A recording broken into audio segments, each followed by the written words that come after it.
పార్టీలు విడిపోవాలి, లేదంటే ఎప్పటికీ తమకు అధికారం దక్కదు. కాబట్టి విడగొట్టేందుకు వీలైనన్ని వ్యూహాలు పన్నాలి. వైసీపీ ఎత్తుగడ ఇది. కానీ ఎక్కడా ఛాన్స్ దొరకడం లేదు. చంద్రబాబు పవన్ బాండింగ్ వైసీపీకి ఆ అవకాశాన్ని ఇవ్వడం లేదు. అయితే ఇప్పుడు బాలకృష్ణ చేసిన కామెంట్స్ వైసీపీకి ఊతంగా మారాయి. బాలయ్య అసెంబ్లీలో చేసిన కామెంట్స్ కు చిరంజీవి కూడా రిప్లై ఇవ్వడంతో వైసీపీ ఇక అదే పనిగా రెచ్చిపోతోంది. చిరంజీవి ఇచ్చిన వివరణ వైసీపీకి అనుకూలంగా ఉండడంతో బాలయ్యపై విరుచుకుపడుతోంది. అంతేకాదు, చిరంజీవిని బాలయ్య అవమానించాడు అంటూ సోషల్ మీడియాలో చెలరేగిపోతున్నారు వైసీపీ సోషల్ మీడియా కార్యకర్తలు. బాలయ్య రగిల్చిన కుంపటి వెనుక అసలు రీజన్ ఏంటి? వైసీపీ కోరుకుంటుంది ఇదేనా?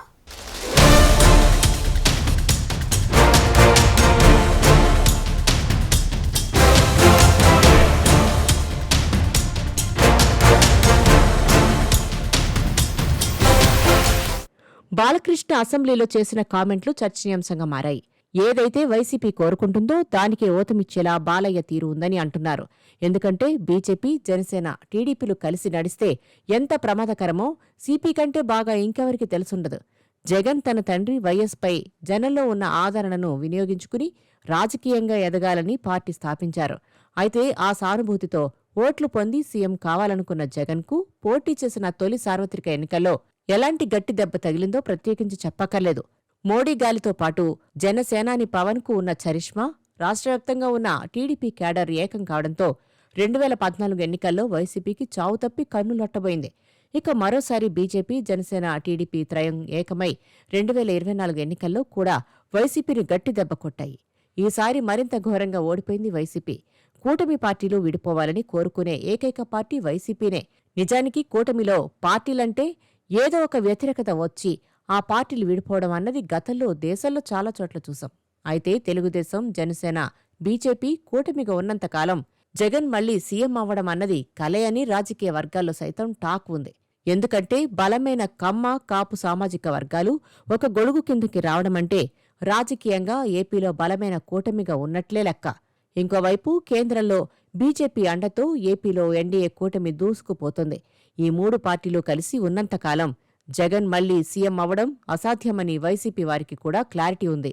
అయితే ఈ తరుణంలో తెలుగుదేశం, జనసేన మధ్య చిచ్చు రగిల్చి కూటమి విచ్ఛిన్నమయ్యేలా చేస్తే తమ కల నెరవేరినట్లే అని వైసీపీ భావిస్తోంది. ఈ నేపథ్యంలో సోషల్ మీడియాలో ఫేక్ అకౌంట్లతో సైతం తెలుగుదేశం, జనసేన మధ్య చిచ్చు పెట్టాలని ఎప్పటినుంచో ప్రయత్నాలు చేస్తుంది వైసీపీ. అయితే వైసీపీ ప్రయత్నాలు ఫలించక 2024 ఎన్నికలకు కూటమి ఫామ్ అయిపోయింది. వైసీపీని 11 సీట్లతో దెబ్బకొట్టింది. ఇక అధికారంలోకి వచ్చిన తర్వాత కూడా కూటమి పార్టీలు అన్యోన్యంగా ప్రయాణం సాగిస్తూ ఉండడం వైసీపీ జీర్ణించుకోలేకపోతుంది. ఈ తరుణంలో కూటమి పార్టీల మధ్య ఏదైనా అభిప్రాయ భేదాలు వచ్చి విడిపోతే అందుకు ఆజ్యం పోసేందుకు కాచు కూర్చుంది వైసీపీ. ఈ తరుణంలో గతంలో డిప్యూటీ సీఎం ఇష్యూ తెరమీదకు వచ్చింది. లోకేష్కు డిప్యూటీ సీఎం అంటూ టీడీపీలో కొందరు నేతలు వాయిస్ రేజ్ చేశారు. దాంతో తెలుగుదేశం, జనసేన కార్యకర్తల ముసుగులో వైసీపీ ఫేక్ అకౌంట్లతో సైతం సోషల్ మీడియాలో నానా రకాల పోస్టులు, కామెంట్లు పెట్టినట్లు రాజకీయ వర్గాల్లో చర్చ నడిచింది. తర్వాత గొడవ సర్దుమనిగాక ఇప్పుడు బాలకృష్ణ చేసిన కామెంట్లకు చిరంజీవి రియాక్ట్ అయ్యారు. దీంతో చిరు కామెంట్లను అనుకూలంగా మలుచుకుని వైసీపీ రెచ్చిపోతుంది.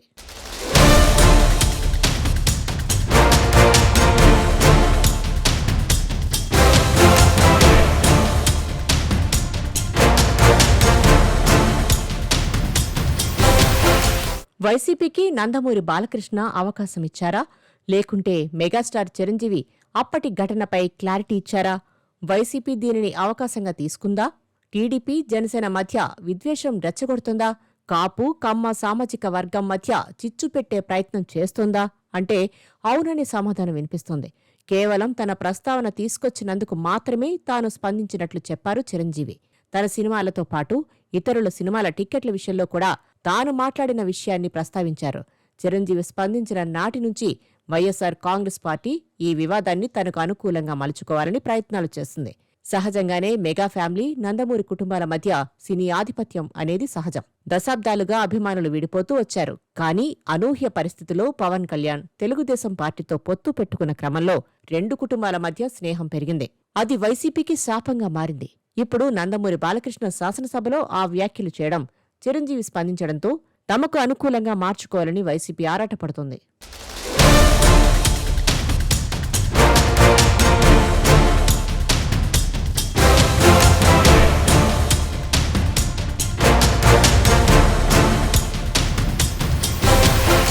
వైసీపీ ప్రభుత్వం ఉన్న సమయంలో సినీ ప్రముఖులకు అవమానం జరిగిందని కామినేని శ్రీనివాస్ అన్నారు. రాజకీయాలతో సంబంధం లేని ప్రభాస్, మహేష్ బాబు, రాజమౌళి వంటి వారిని పిలిపించి జగన్ అపాయింట్మెంట్ ఇచ్చి చాలా దూరం నడిపించారని, ముందుగా సినిమాటోగ్రఫీ మంత్రి పేర్ని నానితో మాట్లాడాలని చెప్పారని తెలిపారు. టిక్కెట్ల ధర పెంపు కోసం అప్పట్లో వాళ్లను అవమానించారని కామినేని విమర్శించారు. దీనిపై బాలకృష్ణ స్పందిస్తూ అప్పట్లో మాత్రమే కాదు ఇప్పుడు కూడా తనకు అవమానం జరిగిందని అన్నారు. అసెంబ్లీలో బాలకృష్ణ వ్యాఖ్యలను నిశితంగా గమనిస్తే అప్పట్లో సీఎం జగన్మోహన్ రెడ్డిని కలిసేందుకు తనను పిలిచారని, తాను రానని చెప్పారని, ఆ సైకోను కలవడం తనకు ఇష్టం లేదని వ్యాఖ్యానించారు. ఇక దీనిపై చిరంజీవి రియాక్ట్ అయ్యారు. ఎప్పుడైతే చిరంజీవి ఆ ప్రకటన చూశారో వైసీపీ తనకు అనుకూలంగా మార్చుకోవాలని చూసింది. అప్పట్లో చిరంజీవి చేతులు జోడిస్తూ జగన్మోహన్ రెడ్డికి చేసిన విజ్ఞప్తికి సంబంధించిన ఫోటోలతో పాటు వీడియోలను లీక్ చేసింది. అది 2024 ఎన్నికల్లో కూడా ప్రభావం చూపింది. పవన్ కళ్యాణ్ సైతం దీనిని చాలా సందర్భాల్లో ఖండించారు. ఒక స్థాయి గల మెగాస్టార్ చిరంజీవితో దండం పెట్టించుకున్న కుసంస్కారి జగన్ అంటూ చాలా సందర్భాల్లో డైరెక్టుగా మాట్లాడారు. పొత్తు కుదుర్చి కూటమి కట్టారు. పవన్ కళ్యాణ్ తెలుగుదేశం పార్టీతో సుదీర్ఘ మైత్రి ఉందని ప్రకటన చేశారు పవన్. మరోవైపు కాపు, కమ్మ వర్గాలు రెండు కలిసి పనిచేస్తున్నాయి. ఇటువంటి పరిస్థితుల్లో ఆ రెండు పార్టీల మధ్య పొత్తు విచ్ఛిన్నం కావాలి. రెండు కులాల మధ్య కుంపట్లు రేపాలి. ఇప్పుడు వైసీపీ అదే పనిలో ఉంది. చిరంజీవిని అవమానించారంటూ బాలయ్యపై రెచ్చిపోతూ సోషల్ మీడియాలో ప్రచారం చేస్తుంది.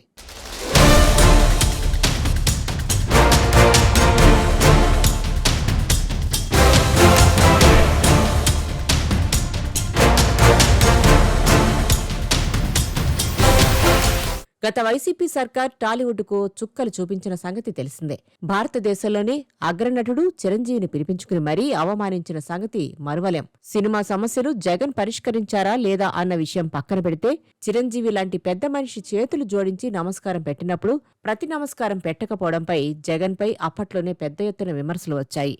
ఏది ఏమైనా బాలయ్య వ్యాఖ్యలపై చిరంజీవి ఫ్యాన్స్ మండిపడుతున్నారు. మరి దీనిపై పవన్ ఎలా స్పందిస్తారో చూడాలి.